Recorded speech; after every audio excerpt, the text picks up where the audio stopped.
បានមកចាំងក្រមុំចាប់មាសស្រែកសុំយំទីចំណៃលាជលាយទឹកខ្មុំមុំដាក់ពីថ្មី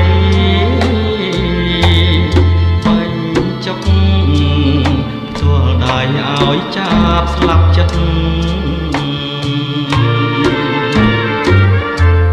មុំផ្អែមឆ្ងាញ់ចាញ់សំភងស្ងួនចាប់ចង់បានខ្លួនស្ងួនមករួមអារឹកចាប់យំមកបោះឲ្យស្រីអាណិតហ៊ានបដូរជីវិតល្បិតចិត្តប្រា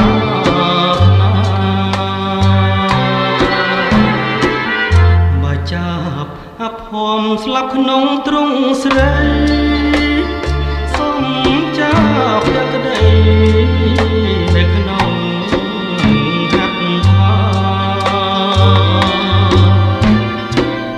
បើចាប់នៅរស់ព្រមចិត្តមេត្តាចាប់មាន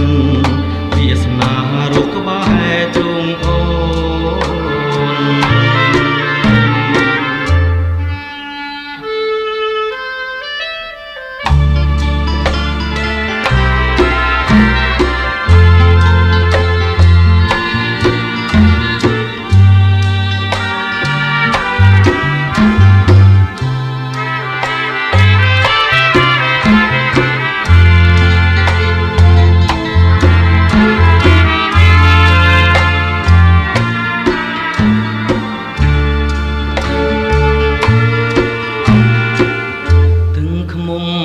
ឆ្ងាញ់ចាញ់សំភងស្ងួ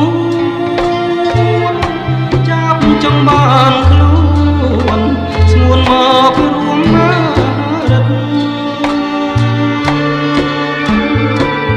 ចាប់យំមកបោះឲ្យស្រីអាណិតហ៊ានបដូរជីវិតល្បិតចិត្តប្រាថ្នា